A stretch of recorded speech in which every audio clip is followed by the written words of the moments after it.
Hello and welcome to Getting to Yes by Getting to Know, a Singles for Singles project. I'm Efraim Levy.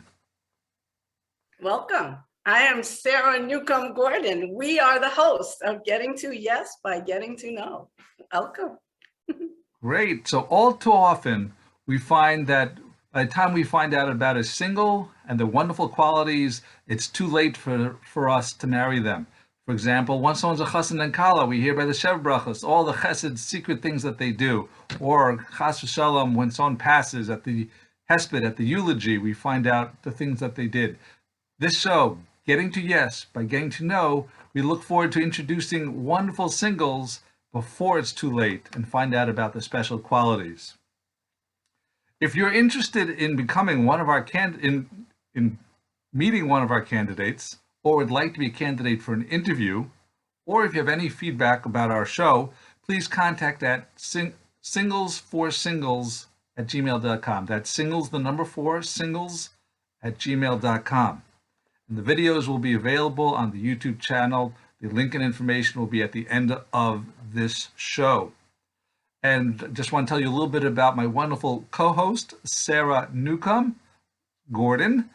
And she is a newlywed of 7 months. And she is a writer for the New Jersey Link. She is a licensed New York State real estate agent.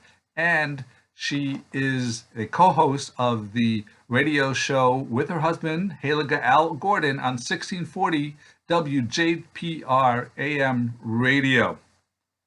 And so today we'd like to introduce you to our guest, Devorah Stern. Nice to meet you, Devorah. Thank you. All the way from Maryland. Welcome. It's far away. We can't tune into WJPR here in Maryland, but if we could, I would be listening. Well, you can over the internet. Exactly. Okay, we have that. I forgot. So now you're stuck on that. Okay. I look forward to listening in. Great. Well, Devorah and I, we met at a Saw You at Sinai Zoom event, and she also came to a Singles for Singles Zoom event. Nice. With these various interactions, I become acquainted with her and learned a little bit more about what makes her such a special person for a future husband.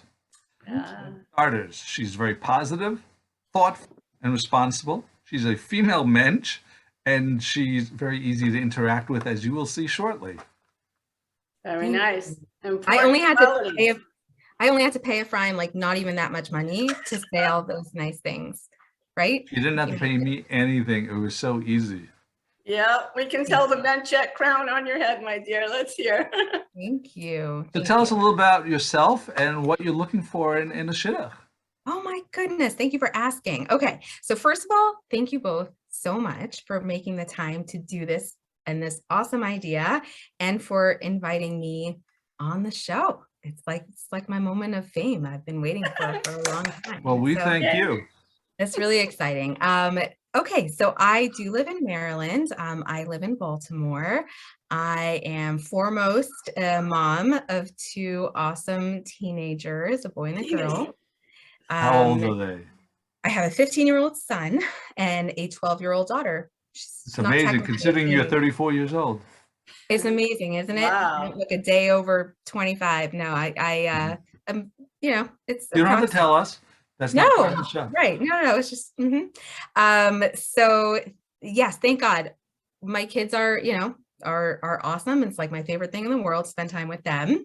And then when I'm not spending time with them, I am working really hard as a case manager for a local tzedakah organization.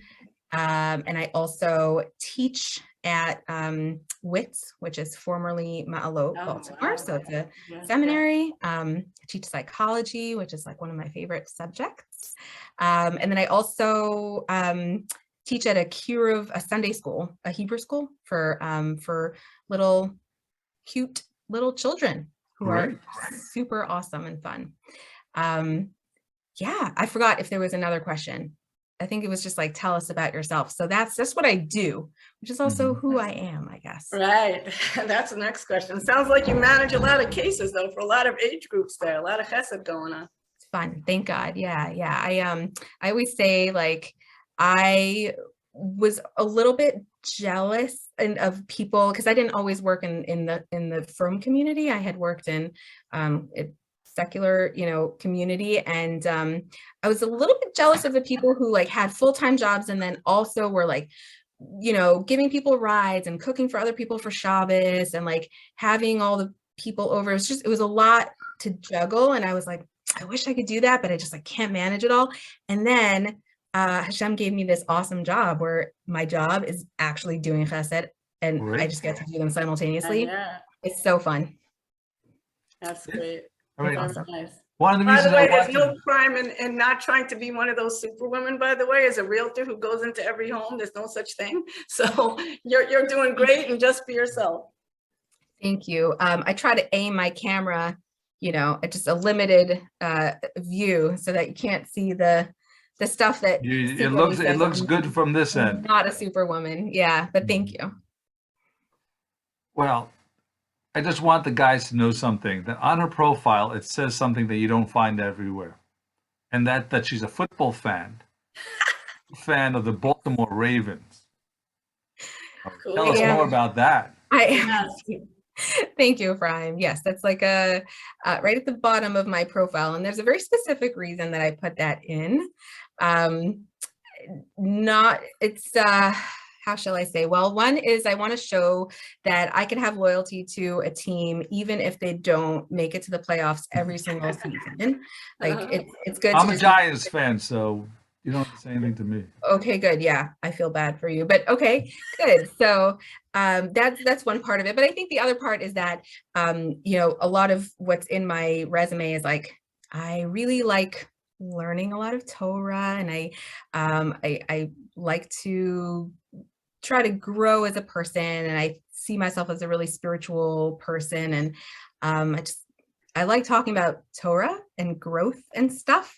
But I also, I guess I need someone who could handle the fact that like, I like football too. And sometimes we talk about, we certainly in our house, we talk about, current events and nothing is sort of off limits in terms of conversation, as long as it's appropriate. So I guess I would need someone who is eager to grow in Torah, exactly, but also completely okay with the fact that we're just I guess we're not super yeshivish, whatever, however we want to.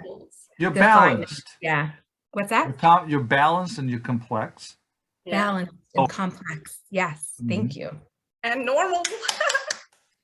Well, just normalize everything. Questionable, but yes, thank you.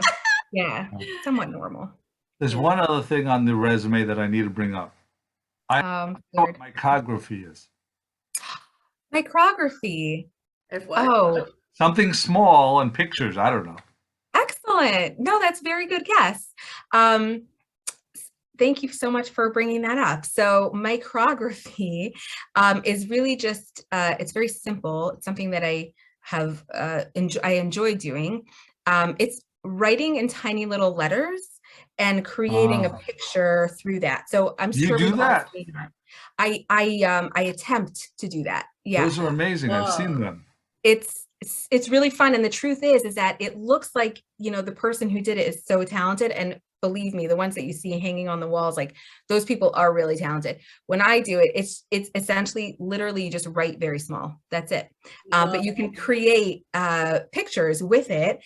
And what I really enjoy about it is when you can combine, let's say, words from Tehillim or from davening and create a picture with those words, it brings meaning to both more meaning to the words and meaning to the picture. So can I give you a quick example? Because it's just what I'm so excited about. So one time after Yom Kippur, I was so touched by the davening of the person who had davened Musaf. And it was just, I'm sure we've all experienced this, the type of davening where you just feel so uplifted. And there's a prayer in as incorporated into, I think, into Musaf, maybe in Chazar Sashatz, where I'm sort of blanking on it right now, but Ochila, Lakel, yeah, I'm not going to be able to say it completely right now. Ochila is fine. That's the big letter of them. They make the big print on the word Ochila. So exactly right. But if you look prior to that, there's like this entire tefillah that I think it's just asking for our tefillos to be accepted. And so immediately after Yom Kippur, I ate, and then I drew this picture of a chazan, and I used the words of the davening, and it just felt, I don't know, it felt meaningful. And then I was able to give it to that person as a gift. So to thank him, for that inspiring prayer that he let it in. So it's so fun. Yeah. So I'm going to hit another topic for you to share with us. Yeah. The Stern Family Adventures. Oh my gosh, Efraim, you're picking on all the good, fun stuff. Stern Family Adventures? That's because you're good and fun, so. Thank you. Thank you for asking. This is just making sure it doesn't get too boring for people we don't want to bore anybody. Stern Family Adventures are really fun. I would describe them as situations in which myself and my children, we sometimes just like hop in the car and then we go somewhere and we don't necessarily know where we're going, where we're going to end up. And usually it ends up in some sort of like disaster, like not like a severe disaster, but just kind of disappointing at the end. Like we end up somewhere, we're like, oh, okay, this was fun. We're going to go back home now. And but the cool part is we might listen to music in the car or just say jokes or like stop at a gas station and get soda or something. And it just becomes a memorable experience. So it's all about getting there. It's not necessarily about where we end up. It's good family bonding. Excellent family bonding. Yeah, and the spontaneity, the play. I mean, that's like a muscle for life, by the way, because you're talking about enjoying the journey no matter what. Oh, wow. Exactly. Enjoy the journey. Yes. Okay, so I have another question for you. Okay. So what is something about you that a person wouldn't realize right away just by looking at your resume or maybe the first time they meet you, but something a little deeper that the secret sauce. Okay, let me back in here. So this one, all right, got to process that for a sec. Okay, that's a tough question. It is a tough question. So something that they might not see when they first meet me. Your brand. What is your brand, as they call it? So I think part of the reason why that's a difficult question for me is because I tend to be really open. I'm not good at hiding stuff. I don't think that's what you were asking. I don't think you were saying like, what are you hiding from everybody? No, I don't not think what we're hiding. And I'm thinking for you, you're someone who you're very outgoing, but on a resume, you might not see it, even though there is a flavor that I like about the resume. And I'm actually going to make a plug on a topic for, I've been seeing these resumes now. People are putting their full birthdays on there. And I think it's not necessary. It makes sense. Put a year or month in a year if you want. But for identity theft, if you think about how much information there that you'd be giving to your credit card company to figure it out, you could get hacked, God forbid. And so I think people should be careful what they put up. There's just a combination of things. It's not on every resume, but I've seen where you could have 3 or 4 key pieces of data. So since we don't have any sponsors, we haven't looked for any sponsors, that's our little plug out there while you think about your answer for the question. Oh my gosh, I wasn't thinking about my answer. I was paying such close attention and really appreciating that public service announcement. Thank you. I'm also thinking like I have my maiden name on there, my parents' name. Okay, this is, now I'm a little scared. We don't want to share more of the secret, but that is one of them. But you didn't have your full birthday. Yes. Okay, good. Well, so if someone, unless someone is 19 years old, like, do you have to know if they're born on September 5th or something, 2002? I mean, it doesn't matter. And if you need to know, you're close enough, you call up and you ask about it, either the shidduch or the person directly. and you find out, if it's going to make the difference that one. But for most people, if you're a month or 2 years older, or what difference does it make? Yeah, gotta guard some privacy and boundaries.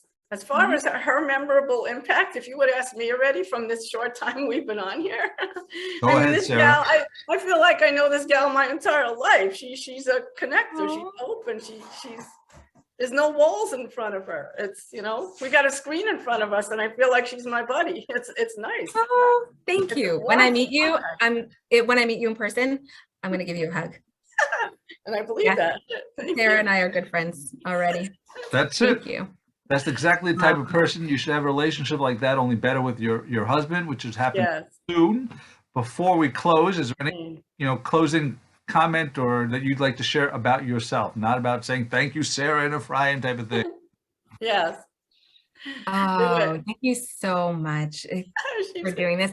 But also, do I want to share any more comments? Efraim, I think you brought up a really good point, which is, I think from my resume, I sound really serious, I guess. I think I mentioned the word like growing and spiritual. I'm making like a weird face. Bad. No, it's not bad. I wrote it a lot because it's something that I really value. I'm really growing. I'm really spiritual, and I want to like delve into like deep Torah topics and stuff. It's totally true. I think that one thing someone might not know is that I'm totally chilled and like just laid back. You are chilled. I am. I feel chilled. She did not hesitate when I invited her to be our first guest. Yay. Oh yeah, that sounds great. She was like so excited. But your resume, it's got your picture, it's got, multicolored, it says about you, it says what you're looking for, it tells a little bit about your family, references, and you can put, some interesting tidbits that we discussed. So I think your resume is great and a lot of people could learn from it, as opposed to sometimes I feel like I know more about the sister-in-law than I know about the young lady as I look for my Yeah. So, you know what I also like, Efraim, that she wrote, instead of what she's looking for, she wrote who she's looking for. I noticed that. I noticed. Thank you. Gosh, thank you. The attention to detail. I appreciate it. So thank you so much, Devorah. It was a pleasure. And if you'd like to meet Devorah, contact us at Singles4Singles@gmail.com and let us know if you'd like to join us. Take care. Have a wonderful day. And a wonderful life. Make singles. Singles for singles, helping singles helping each other. Oh my gosh. Okay. We just told her that that Sarah Gordon is also Joey Newcomb's mother. Mom. Joey's mom. Now this moment just became like 1,000 times more special. Now I really need to meet you, and I really need to give you a hug. Oh my God. He was amazing. He was just in Baltimore recently. Yes. And he just has this like, he's always smiling, and he has this amazing energy that is so beautiful. And I hope that you just have like endless nachas from him. Amen. So awesome. From all of us. From all of us. And it's Hashem.